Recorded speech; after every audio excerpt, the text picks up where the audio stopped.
Bon après-midi, amis téléspectateurs de la RTDK. Nous sommes en tout cas de retour pour reprendre les bonnes habitudes de chaque samedi. Cette émission 60 sabbatique qui passe sur la télé de Boukassai. C'est pour vous, les hommes de Dieu, pour les croyants et les non-croyants, et tous ceux qui ont le souci de connaître la vérité en rapport avec le culte et tout ce qui peut se passer sur le plan spirituel. Aujourd'hui, nous n'allons pas directement dans la Bible, mais nous recevons un homme de Dieu qui nous a quittés, ça fait environ 4 ans, il n'était pas avec nous. Il est de l'église primitive, vous savez que c'est le responsable de l'église primitive, lui qui a succédé à Ken Mukendi, qui se trouve présentement aux États-Unis d'Amérique. Il va d'abord nous parler de son voyage qu'il a effectué aux États-Unis, au pays de William Marion Branham. Et puis, la vérité qu'il a trouvée en rapport avec sa confession ou sa doctrine. Et après, nous allons parler aujourd'hui, ce que j'ai préparé, c'est le coronavirus. Une maladie, un virus qui est sur le plan physique, est en train de décimer des populations. Mais il voudrait nous parler de coronavirus sur le plan spirituel parce qu'il a interprété selon la compréhension de William Marion Branham. Alors, moi, je ne sais pas comment Branham a dû comprendre le coronavirus, comment cela a-t-il été interprété dans la Bible, et aujourd'hui, nous allons mettre au grand jour cette connaissance ou cette révélation que William Marion Branham a apportée. D'abord, je vous salue. Bonjour, révérend.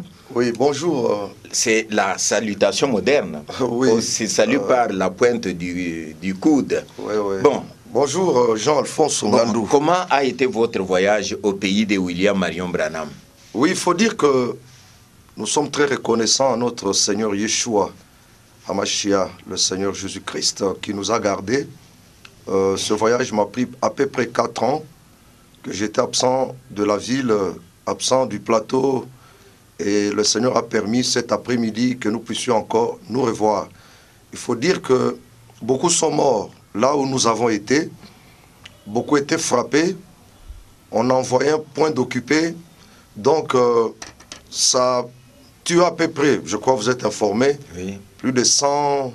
Non, aujourd'hui nous sommes à 280 000 Américains qui sont morts. Qui sont morts. Oui. Cela avait commencé comme si c'était un jeu, mais les gens sont morts très très nombreux. Mais comme la Bible dit que 10 000 tombent à ta gauche, à ta droite, tu ne seras pas atteint. Nous avons été protégés par le Seigneur lui-même qui est le bon berger. Comme Daoud l'a dit, Yahweh est mon berger, je ne manquerai de rien dans ma vie. Quand bien même je marche dans l'ombre de la vallée de la mort, je ne crains aucun mal. Donc il faut dire que beaucoup, mes voisins, là où j'étais, sont morts, je les ai vus mourir.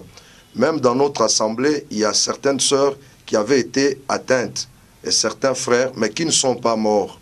Le Seigneur a fait grâce, nous avons prié, nous avons pris aussi nos médicaments traditionnels. Vous avez été en contact avec eux. Est-ce qu'ils ne vous ont pas contaminé? Bon, on ne sait jamais, vous qui venez des États-Unis, si vous êtes encore... Bon, mais vous savez maintenant, avec INRB, vous ne pouvez pas accéder dans l'avion sans faire le test volontaire. Oui. Il y a le dépistage. J'ai mon document ici qui atteste que je ne suis pas atteint. Merci beaucoup. Okay. C'est le pasteur Jacques Mbillet. Jusque-là, je n'ai pas encore dévoilé son nom. Vous savez qu'il est responsable de l'église primitive. Il a travaillé avec Ken Mukendi ici chez nous. Puis ils sont partis à la recherche de la vérité sur le message du temps de la fin. Il était aux États-Unis d'Amérique, à Kentucky, à Minneapolis, un peu partout, là où il y a les églises de William Marion Branham. Alors, quand le coronavirus a commencé, je ne sais pas comment les adeptes de William Marion Branham avaient interprété cette maladie ou ce virus. Bon, il faut d'abord préciser que nous n'étions pas allés à la recherche de la vérité parce que la vérité, nous l'avons déjà. Nous avons le vrai message, nous avons la pure parole et en allant, nous sommes allés comme des missionnaires. Conformément à ce que le prophète Branham avait dit que l'Afrique enverra des missionnaires en Amérique. Aujourd'hui, nous avons une assemblée à Jeffersonville, la ville où avait habité autrefois le prophète William Marion Branham. C'est là que se trouve le pasteur Thomas Kalonji, avec le pasteur Ken Mukendi. ils sont là-bas avec tous les frères et nous avons une assemblée. Moi, je suis à New York, plutôt à Buffalo, New York. C'est là où je dirige aussi une assemblée là-bas. À Buffalo. À Buffalo, oui, Buffalo. Vous dites Buffalo, Buffalo, oui. Pensez à autre chose. Ah, bon, à Buffalo. À Buffalo. Alors, il faut dire que quand ce virus a commencé, il y a quand même des traces qui parlent de temps difficiles. Pour nous, nous mettons ça dans 2 Timothée au chapitre 3. Rappelez-vous que dans le dernier jour, il y aura des temps difficiles. La peste, la Bible en parle. La Bible parle de maladies qui devraient arriver. Donc, nous n'étions pas tellement surpris, mais il faut rappeler que il y a eu de confusion. Il y a ceux qui ont pensé que c'était ça le jour de l'Éternel. Le jour de l'Éternel tant entendu, dont la Bible parle dans Ésaïe 13, vous trouverez, on parle du jour de l'Éternel. Dans Amos, au chapitre 5, on parle du jour de l'Éternel. Dans Malachie 4, on parle aussi du jour de l'Éternel. Voilà. Alors, la Bible dit, malheur à ceux qui désirent le jour de l'Éternel. Il sera ténèbres et non lumière. Il sera semblable à un homme qui fuit un lion qui rencontre un ours. Donc la Bible dit malheur à tous ceux qui désirent le jour de l'Éternel. Mais néanmoins, pour nous, nous savons que ce jour-là, ce n'était pas le temps avec ce coronavirus. Non, ce coronavirus, c'était plutôt une pandémie. Et en tant qu'historien, vous savez l'origine, tout est parti de la Chine. La Chine qui n'avait pas bien géré ce virus-là dans le laboratoire.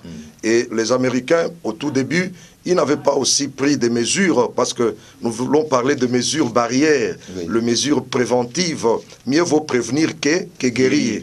Donc, ils n'avaient pas pris ces mesures-là. C'est ainsi que la maladie est entrée. Et quand la maladie est entrée, ça a tué, comme j'ai dit. Parmi nous, beaucoup n'ont pas, il n'y a personne qui est mort, mais néanmoins, ceux qui étaient atteints, le Seigneur les a guéris. Épargnés. Voilà. Et voilà, c'est en tout cas, en quelque sorte, une description de ce que le pasteur Jacques Mbilé a vécu aux États-Unis d'Amérique. Et il a essayé de faire un recoupement avec ce que nous sommes en train de vivre ici. Mais, pasteur, vous êtes un homme de Dieu, entre guillemets, vous êtes du message du temps de la fin.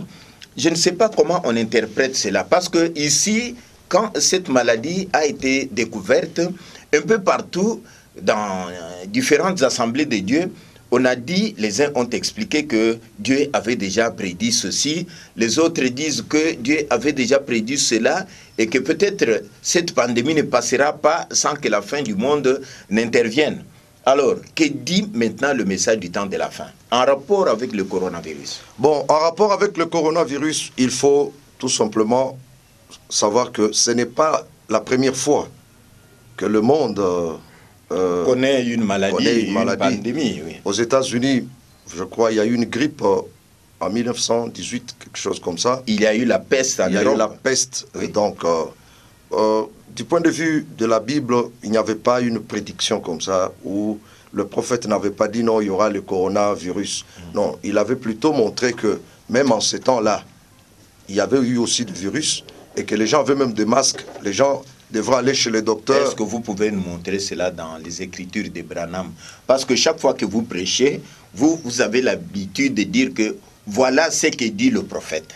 Oui. Vous lisez le prophète. Et j'aurais aimé que vous lisiez le prophète, comme ça nous allons interpréter ce qu'il aura déclaré. Oui, je n'ai pas la brochure avec moi, mais je vais donner la référence avec beaucoup de précision. Okay. La force parfaite. La force parfaite. Par la faiblesse. Pour ceux qui ont des brochures. Je crois vers les premières et deuxième pages.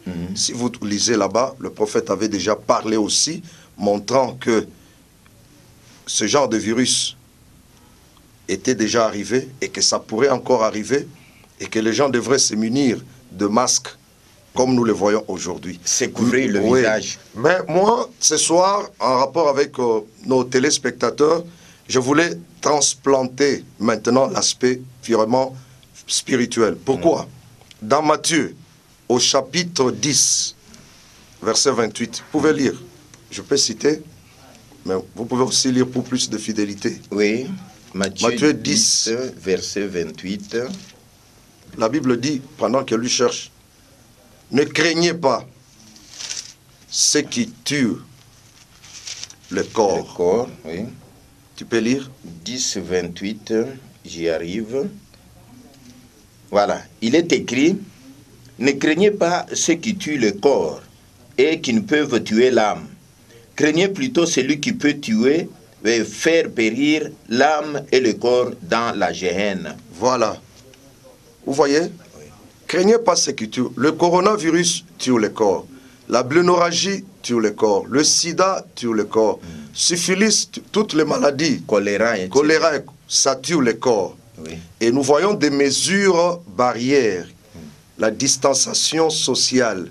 Le port de masque, ne pas s'embrasser. C'est laver fréquemment les mains. Ce sont des mesures barrières. Mais la Bible dit, ne craignez pas seulement ceux qui tuent le corps, mais craignez plutôt celui qui peut tuer l'âme et l'amener aussi dans la gêne. Donc maintenant, il faut prendre aussi des mesures maintenant spirituelles pour ne pas être frappé par les fléaux dont la Bible parle. La Bible dit, je vais citer quelques mesures barrières que nous devons respecter.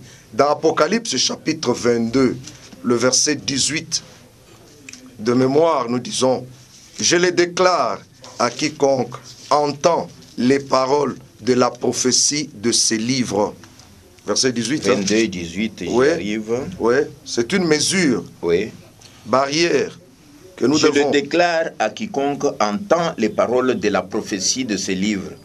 Si quelqu'un y ajoute quelque chose, c'est 18, non? Oui. Oui. Si quelqu'un y ajoute quelque chose, Dieu le frappera des fléaux décrits dans ce livre. Vous voyez, la Bible parle des fléaux que Dieu frappera, quiconque ajoutera ou quiconque retranchera de la Bible. Donc ne craignons pas seulement le coronavirus. Ça tue le corps ici. Mais maintenant, sur le plan spirituel, il y a le corona spirituel, les fléaux que Dieu frappe à quiconque ajoute, quiconque retranche. Mais ce n'est pas la première fois que Dieu envoie des fléaux. Il y a des fléaux qui ont frappé l'Égypte, ça vous le savez. Les 10 plaies de l'Égypte, là, ce sont des fléaux. Oui. Est-ce que c'est... Ça, c'était pour les Israélites. Oui. Maintenant, nous parlons de l'Église. Parce qu'il faut se rappeler, après le départ de l'Église épouse dans l'enlèvement, cette période qui commencera là, c'est appelée la période de la grande tribulation. Les grands jugements de Dieu frapperont le monde. Les gens chercheront la mort, et la mort même on la trouvera pas. La Bible parle de jour de l'Éternel, et c'est une période qui commence juste après le départ de l'Église épouse dans l'enlèvement. Quand est-ce que l'Église va partir dans l'enlèvement? Parce que dans le message de Branham, il y a certaines confessions, peut-être certaines assemblées, qui prétendent que l'enlèvement a déjà eu lieu. Et les autres disent que nous sommes à l'étape de l'enlèvement. Non, s'il y a des enlevés, qui sont-ils, où sont-ils, je ne sais pas. Voilà pourquoi nous devons nous distancer de tous ces gens-là. Ils ont le virus.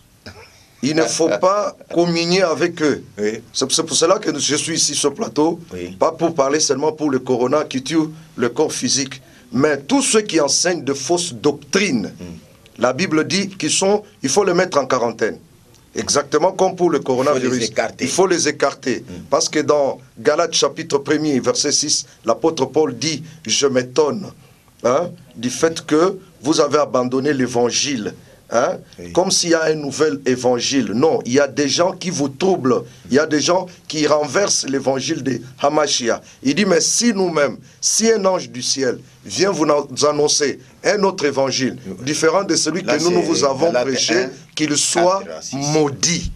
Alors, tous ceux-là qui enseignent même que... un ange, qu'il soit anathème. Oui. Alors, maintenant, tous ceux-là qui enseignent que l'enlèvement a déjà eu lieu, ils ont le coronavirus. Ce sont des faux frères. Il faut se séparer d'eux. Parce qu'il y aura un enlèvement. Ça, il faut le savoir. Donc, vous attendez la venue du Christ? Vous attendez la venue du Christ? Lorsque Christ reviendra, c'est ce jour-là que l'enlèvement aura lieu. Donc, la seconde venue de Christ n'a pas encore eu lieu. L'enlèvement n'a pas encore eu lieu. Les morts en Christ ne sont pas encore ressuscités. Le millénium n'a pas encore commencé. Branham n'est pas le Seigneur Jésus-Christ. Donc, tous ceux qui enseignent de fausses doctrines, ils ont ajouté, même ceux qui enseignent que les 7 voies de 7 tonnerres sont révélées. Parce que c'est ça le coronavirus. Vous avez entendu là-bas? Je le déclare à quiconque entend les paroles de la prophétie de ces livres. Si quelqu'un y ajoute quelque chose, Dieu le frappera des fléaux décrits dans ce livre. Maintenant, prenons un cas et un exemple de ceux qui ont ajouté. Oui. Les 7 voix de 7 tonnerres ne sont pas écrites dans la Bible. Ça ne fait pas partie du message. Parce que dans Apocalypse chapitre 10, au verset 3 et 4, oui, Jean dit « J'allais écrire ».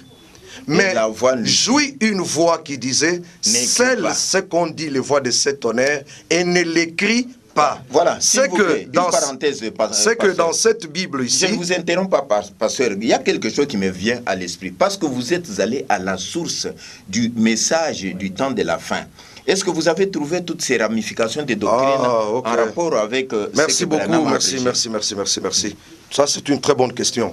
Nous sommes allés à la source, au Branham Tabernacle. Oui. Aujourd'hui, à Jeffersonville. J'ai des photos, je t'enverrai ça. Oui. J'ai pris part aussi au culte. Et là-bas, Joseph Branham ne prêche pas. Il ne met que... Le fils de Branham. Ah, il fait un petit commentaire, oui, on met la bande. Donc, ils n'ont pas de ministère, ces gens-là. Les enfants de Frère Branham, oui, ils n'ont pas de ministère. Parce qu'il n'y a pas un ministère appelé ministère des bandes. Ça n'existe pas. Mais ça existe ici. Ah, mais ils sont dans l'erreur. Il y a le ministère dans la Bible, le pasteur, oui, il y a le docteur, il y a le prophète, il y a l'évangéliste. La Bible dit que tous ces ministères-là, c'est pour le perfectionnement des saints. Éphésiens chapitre 4 verset 11. Oui. Dieu a établi les apôtres, les prophètes, les docteurs, les pasteurs, les évangélistes. Alors au Branham Tabernacle, une chose qui nous a étonnés, c'est que Joseph Branham ne croit pas que les 7 voix de 7 tonnerres sont révélées. Ah, le fils du prophète lui-même. Je vous l'assure. Mais il s'occupe seulement de la publication de... Lui ne croit pas ça. Oui. Mais ce qui nous a étonné que oui, tous ces gens qui sont derrière lui, les joséphites, ils croient que les 7 voix de 7 tonnerres sont révélées. Les pro-Joseph. Les pro-Joseph. Mais lui-même, Joseph, oui, j'ai l'audio. Oui. C'est parce que tu m'as pris à pied levé. Non, non. Même prochainement. Faut qu'on en parle, oui. Alors... Joseph Branham ne croit pas que les 7 voix de 7 tonnerres sont révélées. Ça, il l'a dit sur la bande. Bon, maintenant, comment eux, qui le suivent, croient que les 7 voix de 7 tonnerres sont révélées? En tout cas, je suis très intéressé par ce que vous me dites là. J'en profite pour appeler le pasteur Sylvain Kabongo de Cri de Minuit. Je pense que vous serez avec lui, Dieu aidant, le samedi prochain. Alors, vous allez échanger en rapport avec ce que vous avez trouvé sur place à Jeffersonville et ce qu'il croit aujourd'hui. Bon, il faut dire que oui, Branham Tabernacle... Je salue le pasteur Sylvain Kabongo. Branham Tabernacle, oui, nous ne sommes pas en contact avec eux. Et Frère Branham avait déjà parlé concernant le message. Il avait dit... Le message sera arraché à l'Amérique et donné à un autre peuple qui le croira. Et ce peuple-là... c'est pas la prophétie de Jésus qui disait aux Juifs... C'est nous maintenant qui croyons ce message-là. Maintenant, nous sommes rentrés là-bas aux États-Unis justement pour leur rappeler le message. Oui. Les enseigner aussi le même message. Oui. Mais il faut dire qu'il y a beaucoup d'assemblées. Hein. Il y a des tonnéristes éparpillés un peu partout. Mais nous sommes à Jeffersonville. Oui. Et nous gardons le pur message. Nous attendons la venue du Seigneur. Nous attendons la pluie de l'arrière-saison, le baptême du Saint-Esprit. Nous croyons que l'enlèvement n'a pas encore eu lieu. Nous croyons qu'un homme peut se remarier parce que ça fait partie du message. Base même. Le mariage et le divorce, ça fait partie des grandes lignes du message. Mais les enfants de Frère Branham ne croient pas à la révélation que leur père avait apportée. Mais vous m'étonnez. Oui, je vous apprends. Ses propres enfants. C'est pour cela que nous pouvons... Mais qu'est-ce qu'ils publient dans les Ils publient les brochures, oui, mais ils ne mangent pas eux-mêmes. Parce que pour la polygamie, je l'ai entendu, oui, et j'ai aussi même le fascicule de sa part. Il dit que la polygamie et l'homosexualité... Tiré de l'original. Je vous dis que c'est de l'original. De l'original. Il dit que la polygamie et l'homosexualité, c'est le péché à mettre dans le même sac. Or, c'est faux. L'homosexualité, c'est un vice contre nature. Oui. C'est l'impudicité. C'est encore un virus. C'est un virus. Oui. Très bien. Très bien. Bon. Merci beaucoup. C'est un péché. Tous ceux qui pratiquent l'homosexualité, ils sont morts. Tous les lesbiennes, hein, elles sont mortes. Donc tous ceux qui se prostituent, la prostitution, vous êtes perdus. Au lieu de se prostituer, nous enseignons le mariage. qu'un homme peut se remarier. Pas seulement quand la femme est décédée. Là, en tout cas, l'homme peut se remarier s'il le désire, s'il brûle. C'est-à-dire qu'il peut avoir les seconds ou les troisièmes noces. C'est autorisé. À chaque moment qu'il se marie, ce sont les noces. Ce sont les noces. Parce que c'est le type du Seigneur Jésus-Christ. Allons au virus. Bon, revenons au virus. Oui. J'ai dit que les 7 voix de 7 tonnerres ne sont pas écrites dans la Bible. Et à la fin, on dit, je les déclare à quiconque entend les paroles de la prophétie de ces livres. Si quelqu'un y ajoute quelque chose, il sera frappé des fléaux. Or, les 7 voix de 7 tonnerres ne sont pas écrites dans la Bible. Si quelqu'un prétend aujourd'hui connaître, il a fait quoi? Il a ajouté. C'est que les croyants de cette voix de cet tonnerre ont le virus. Ils ont le virus. Et qu'est-ce qu'il faut faire? Alors, comment vous départagez? Parce que vous croyez en cette doctrine de Branham. Eux croient aussi en cette doctrine de Branham. Ils lisent Branham et vous lisez aussi Branham. Je crois que ça, c'est le livre La révélation des 7 sceaux. L'ouverture des 7 sceaux. Parce qu'il faut mettre la différence entre l'ouverture et la révélation. L'intitulé du livre, c'est la révélation. Ils ont écrit comme ça, mais c'est une erreur qu'il faut corriger le plus vite. Parce que ce n'est pas Frère Branham qui avait publié ça. Ça, c'est Billy Paul qui a publié, tu vois, Billy Paul Branham. Donc Billy Paul, non, lui n'a pas d'appel. Lui, il n'a pas d'appel. Joseph également? Joseph, lui, n'a pas d'appel aussi. Tous ces frères-là n'ont pas d'appel. Il faut être sincère avec nous-mêmes. Alors, je voulais dire que Frère Branham n'avait pas laissé ses livres publiés comme ça. Le livre qu'il avait laissé, c'était le 7 âges de l'Église. Maintenant, quand on fait... Là, c'était le pasteur Levi. Laissez-moi aller rapidement. Ce n'est pas Branham. Ne me perdez pas. Maintenant, il fallait mettre l'ouverture. Et on a mis la révélation. Pourquoi? Parce que il y a 7 sceaux. 6 sont ouverts et révélés. Le 7e n'est pas révélé. Je peux confirmer? Le 7e en rapport avec la venue du Christ. Ah, tu es très intelligent, toi. Nous avons maintenant complété ici, paragraphe 397. Nous avons maintenant complété ici, par la grâce de Dieu, tous les mystères des 6 sceaux qui avaient été scellés. Nous comprenons. Nous savons que le 7e sceau ne doit pas être porté à la connaissance du public. Donc, combien de sceaux sont révélés? 6. Le 7e n'est pas scellé. Est caché. C'est un mystère total. Il est dit encore ici. Avez-vous remarqué quand les Juifs lui ont posé la question, quand nous avons comparé le passage de l'Écriture ici de Matthieu 24 avec les 6 sceaux, le 7e sceau a été omis. Qui l'a omis? Point d'interrogation. Non, c'est Christ. A été omis. Il a été omis. Mis de côté. Oui, Jean. Ça, je dois me ressaisir un peu. Jean, qui était le porte-parole. Qui recevait le message. Voilà. Il a écrit les 6 sceaux. Le 7e a été mis de côté. Christ lui-même, dans Matthieu 24, il a omis cela. Jean, le révélateur, a omis cela. C'est ce qui est dit ici. Quand les Juifs lui ont posé la question, nous avons comparé les passages ici. Vous voyez, Christ a dit qu'il n'y avait que Dieu lui-même qui savait. Pas même les anges. Rien d'étonnant. Là, c'est Marc 13. Ce n'était même pas écrit. Ils se sont tus. Il ne s'est rien passé en ce moment-là. Les anges ne le savent pas. Ni le Fils non plus. Personne ne sait quand il va venir. Donc c'est Marc 13, verset 31 à 33. Matthieu 24, verset 36. Au sujet du jour et de l'heure, personne ne le sait. Maintenant, ils disent qu'ils le savent. Où est-ce qu'ils ont su ça? C'est pour cela que nous disons qu'ils ont le coronavirus. Non, alors moi je dis simplement que le message de Branham a des contradictions.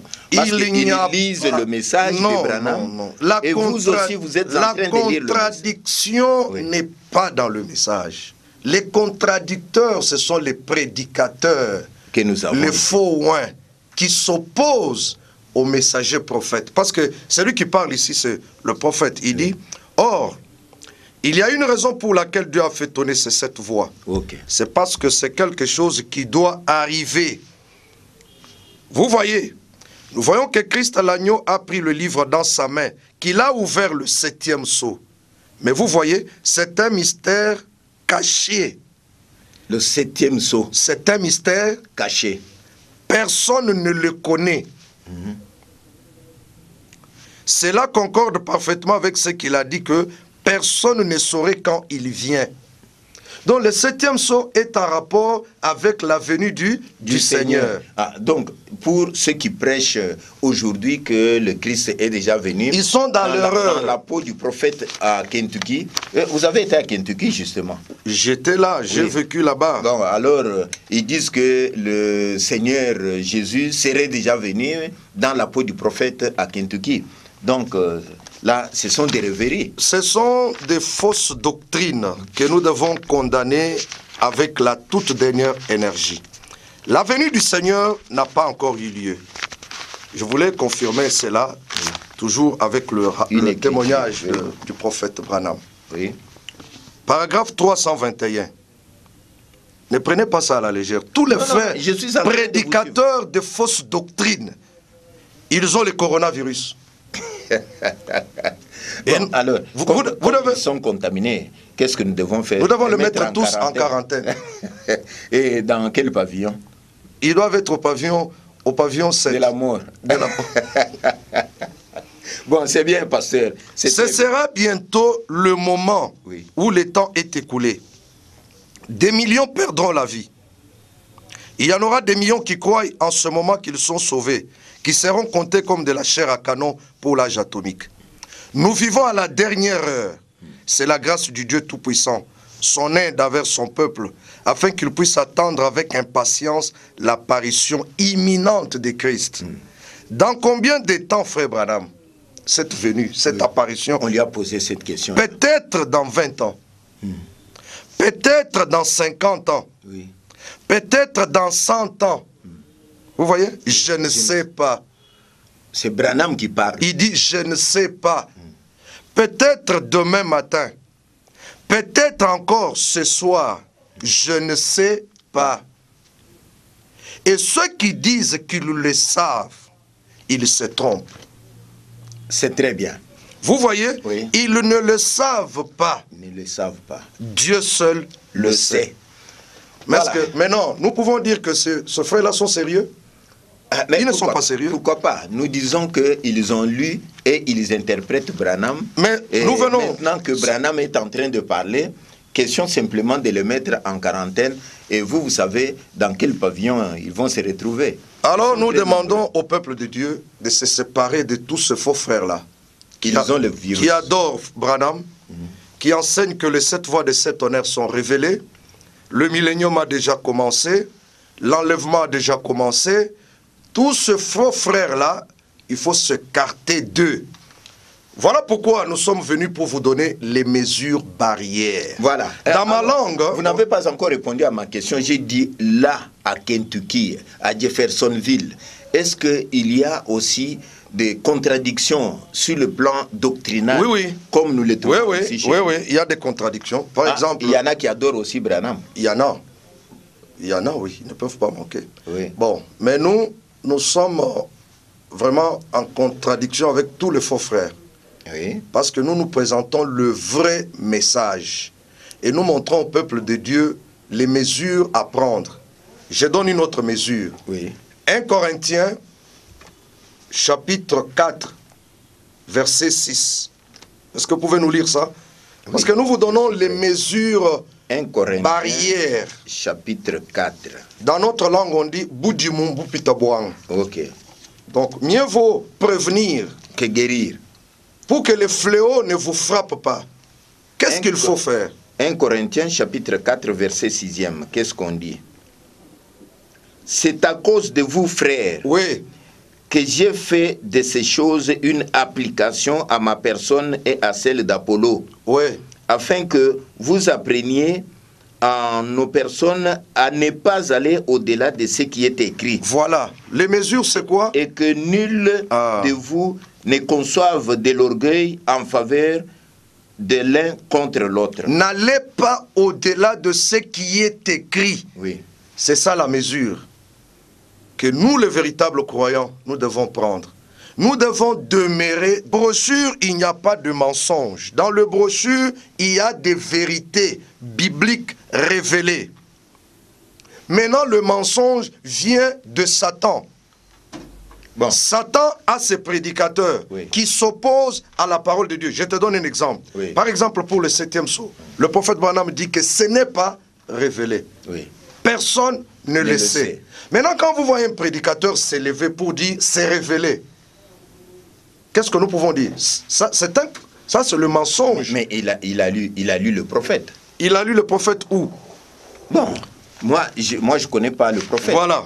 Parce que nous avons beaucoup... Je n'ai pas il a lu le prophète. Je n'ai pas exploité totalement il a lu le prophète où? Cette littérature du message du temps de la fin, je ne l'ai pas exploité. Écoutez, il a lu le prophète où? Parce que le prophète, nous l'avons lu ici, nous pouvons le relire encore. Il y a beaucoup de témoignages. C'était là. Oui.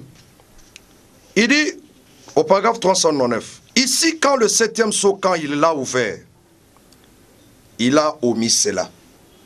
Vous voyez, nous voyons que c'est un mystère total. Je pense que... Oui, je vois. Le 7e sceau, c'est un mystère total. Quelque chose qu'on ne sait pas. Ah, l'heure où ce mystère doit être connu n'est pas encore venue.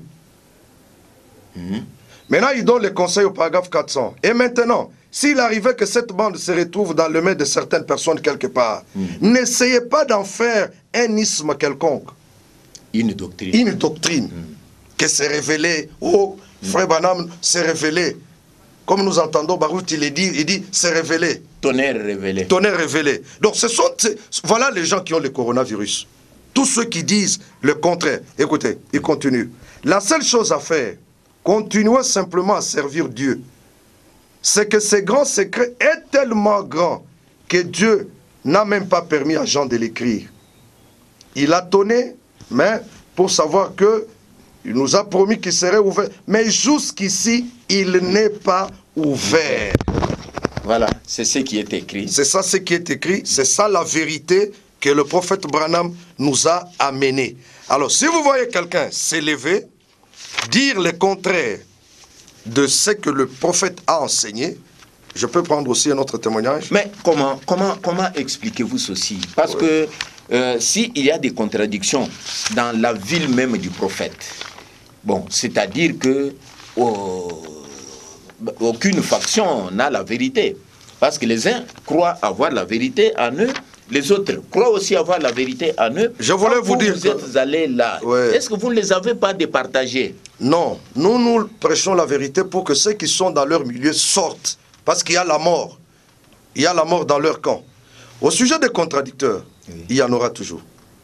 Est-ce que vous croyez qu'il y a eu Moïse? Croyez-vous aussi qu'il y a eu Jeannès et Jambres? Ces démons-là qui s'étaient levés pour s'opposer à Moïse? Du temps du Seigneur Jésus-Christ. Quand vous lisez dans Matthieu chapitre 23, on parle de pharisiens hypocrites. Oui ou non? Le Seigneur, il les a maudits. Il dit malheur à vous, pharisiens hypocrites. Vous embellissez les tombes de prophètes. Et c'est vous qui les avez tués. Même là-bas à Kentucky, je suis allé à la tombe de Frère Branham. On a embelli. Mais vous êtes allé prier là-bas? Non, je n'étais pas allé prier. Mais comment ça? J'étais allé visiter. Vous avez visité? J'ai vu. Et beaucoup sont partis d'ici pour aller là-bas quand ils arrivent devant la tombe du prophète. Mais c'était tout un culte. Ils priaient. Nous n'adorons pas les morts. Nous n'adorons pas les morts. Nous pouvons aller pour confirmer réellement un prophète a existé. Il est mort. Son corps a déjà pourri là-bas dans la tombe. Son esprit est chez Dieu Elohim. Son âme est dans la 6e dimension. Avec son petit chien. Un jour. Avec son petit chien. Il faut ajouter. Le petit chien, je ne le connais même pas. Mais revenons d'abord. On dit qu'il est allé au 6e ciel avec son petit chien. Revenons d'abord. Selon qu'il est écrit là-bas que Dieu lui a dit tout ce que tu aimes, je te le donne. Alors, quand tu lui as posé la question de savoir ce qu'il aime, il a dit j'aime mon chien. Mon fusil de chasse, etc. Qu'est-ce qui vous scandalise? Et Dieu a dit, Je te les donne. C'est ainsi que quand il est mort, il est allé au ciel avec son petit chien. Qu'est-ce qui vous scandalise en cela? C'est parce que le chien n'a pas d'esprit. Mais la Bible parle dans Apocalypse chapitre 19. Oui. Le cheval qui descend. Au ciel, il n'y a pas de chevaux. Non, il n'y a pas de chevaux au ciel. Mais ça, c'était un cheval créé par Dieu pour l'Armageddon. N'est-ce pas ça? Oui, mais je voulais seulement dire que... Mais Branham, vous dites qu'il est allé au ciel avec son petit chien. Donc c'est en tout cas une hérésie terrible. Non, Branham, pour le moment, il est dans une dimension. Nous viendrons pour expliquer ça. La sixième dimension, c'est quoi? Maintenant, revenons parce que nous voulons aider. Qui vous a dit qu'il est dans la sixième dimension? Parce qu'il était croyant. Et tous les vrais croyants. Oui. Branham était un véritable croyant né de nouveau. Oui. Parce que quand un croyant meurt, il va se reposer dans une région invisible, là où se trouve le Père Abraham. N'oubliez pas que notre Père Abraham est quelque part. Dans la parabole de le jeune homme riche et Lazare. Oui. Le jeune homme riche, on a dit qu'il était où? Il était dans le tourment. Et Lazare était où? Dans le ventre sur la poitrine d'Abraham, selon ce qui était écrit. Alors, pourquoi ne pas croire ça? Mais, revenons maintenant ici. Ce sont des le Seigneur nous a fait prendre les Écritures. Parce que nous parlons du virus. Oui. Les saintes Écritures. C'est que Jésus avait dit qu'il arriverait.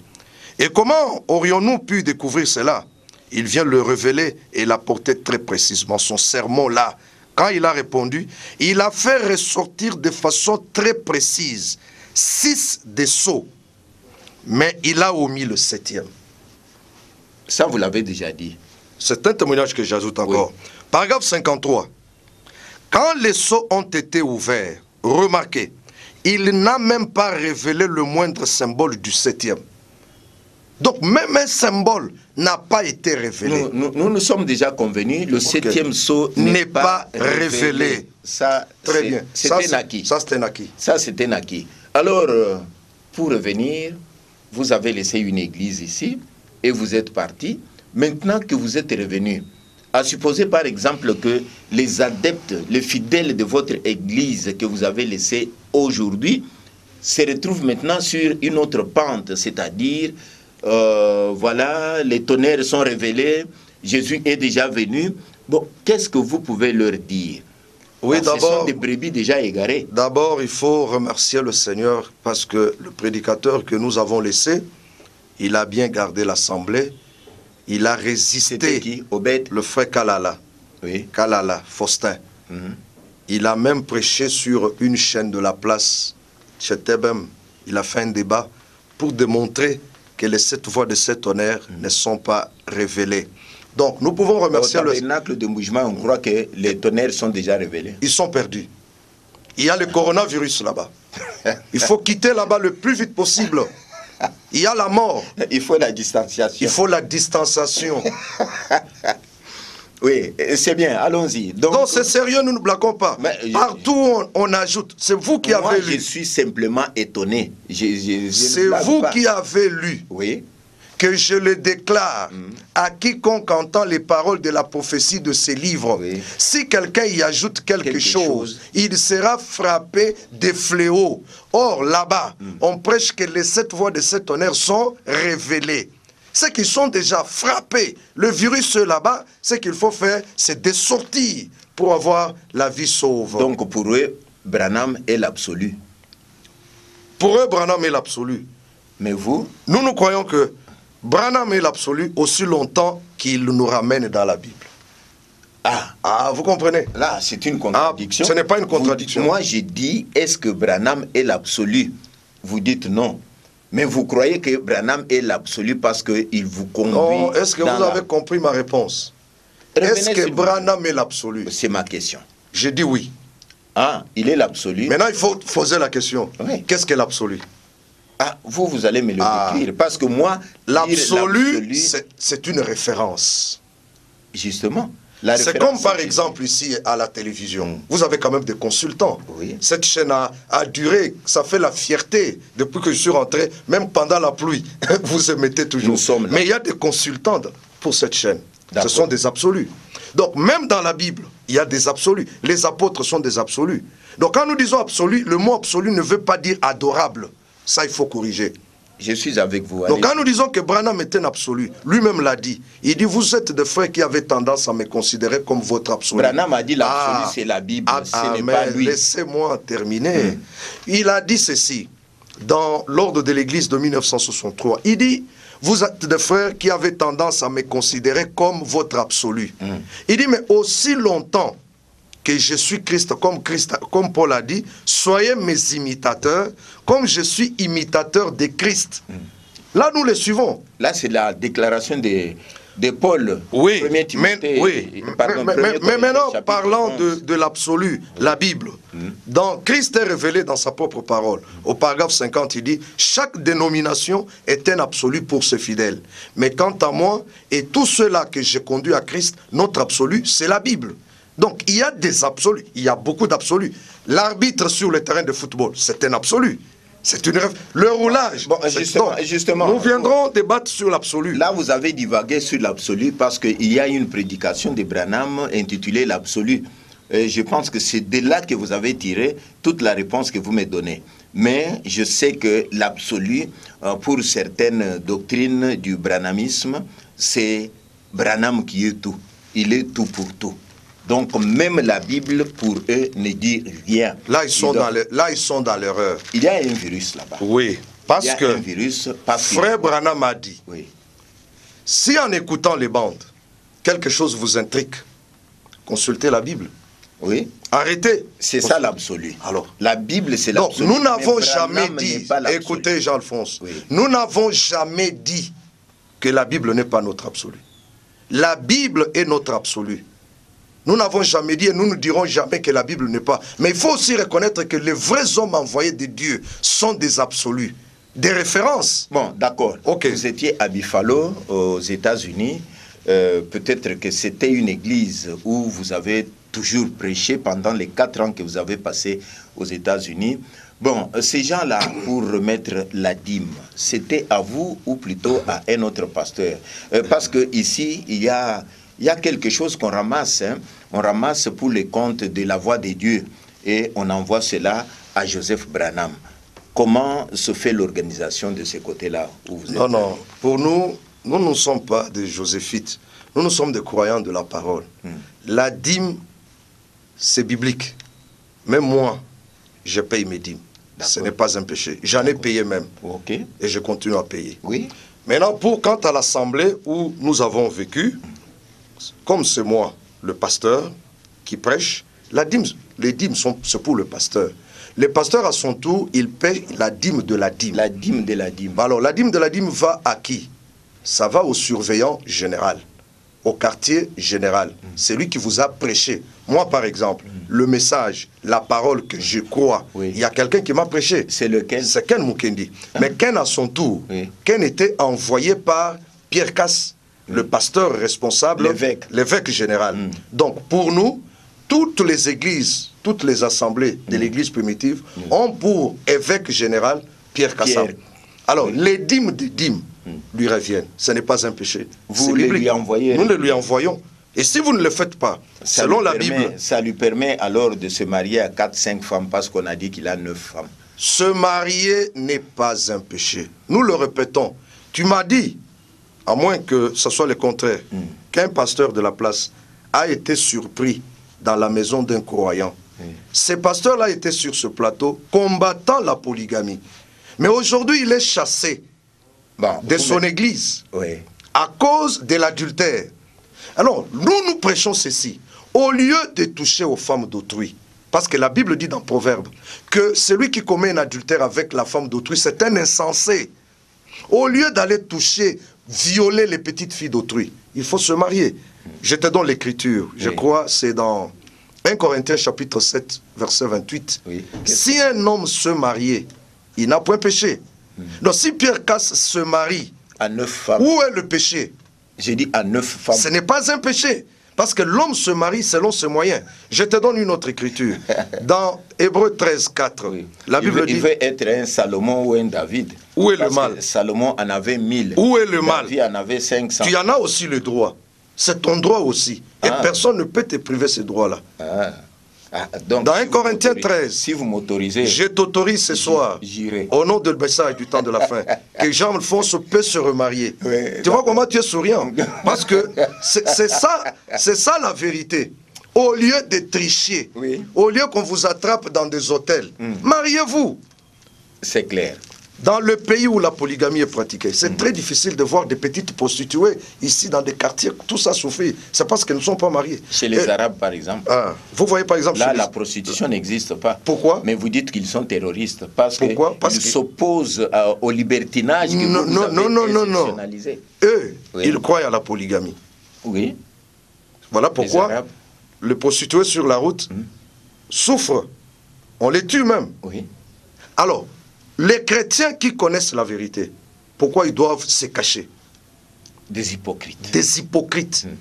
Il a une femme ici, il est pasteur ici avec une femme. Quand il va à Dubaï, à Kinshasa, il a une autre femme. Il dit que je vais en congé à Dubaï, il s'amène avec une Mais ouvertement, il s'oppose à la polygamie. Ce sont des faux prédicateurs. Alors, pour le mariage, nous disons ceci, dans Hébreux 13,4, que le mariage soit honoré de tous. C'est ça. Que le lit conjugal soit exempt de toute suire. Car Dieu jugera les débauchés et les adultères. Vous voyez? La Bible dit, Dieu jugera les débauchés. Donc tous ceux qui couchent avec les femmes, par-ci, par-là, vous attraperez des maladies. Au lieu de le faire, Dieu a donné légalement. Voilà. Amis téléspectateurs, je pense que c'est un débat sans fin parce que le pasteur Jacques Mbiye, responsable de l'église primitive ici chez nous en Bujimaï, c'est la première fois qu'il repasse, je dis bien, la première fois qu'il repasse sur les antennes, sur le plateau de la RTDK. C'est un habitué de ce plateau, mais il l'a quitté pendant 4 ans. Il était aux États-Unis d'Amérique. Maintenant qu'il est revenu, je dis bien, ceux qui sont dans cri des minuit peuvent toujours saluer le pasteur Sylvain Kabongo, que j'aime beaucoup. Je le salue personnellement, mais je lui dis que Jacques Mbiye est déjà de retour et que prochainement, peut-être le samedi, ils vont s'affronter parce que Jacques Mbiye ramène la vérité qu'il est allé puiser à Kentucky. Non, je n'ai pas ramené la vérité, j'avais la vérité. Je l'ai fait sur ce plateau. J'ai dit, vous prétendez avoir la vérité. Frère Kabongo avait souffert quand tu lui as posé la question, qui a institué la polygamie? Il a transpiré. Bon, d'accord.